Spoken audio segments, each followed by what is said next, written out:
Today I'm going to show you how to make these tostadas with mushroom taco meat. So you want to start off by making your tostadas with some corn tortillas and putting them in the oven and baking them at 400 for 8 to 10 minutes. Watch them closely because they burn fast.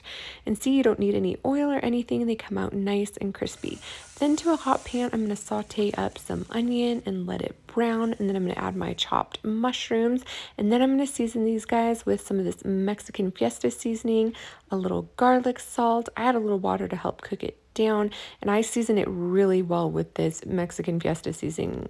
Then I add some smoked paprika, and while those finish cooking down, I'm just going to heat up some of these fat-free refried beans. And now it's time to assemble our tostadas. So I start with a layer of beans, then add the mushroom taco meat, some chopped lettuce and tomato, a little avocado, and then I add on the delicious cheese sauce that I showed you how to make in the video previous to this one. So then I'm going to add a little of this cashew sour cream that I made. It's so good. You can get this recipe in my Planful Kids cookbook. Then I add a little cilantro because I'm feeling fancy and it's the internet.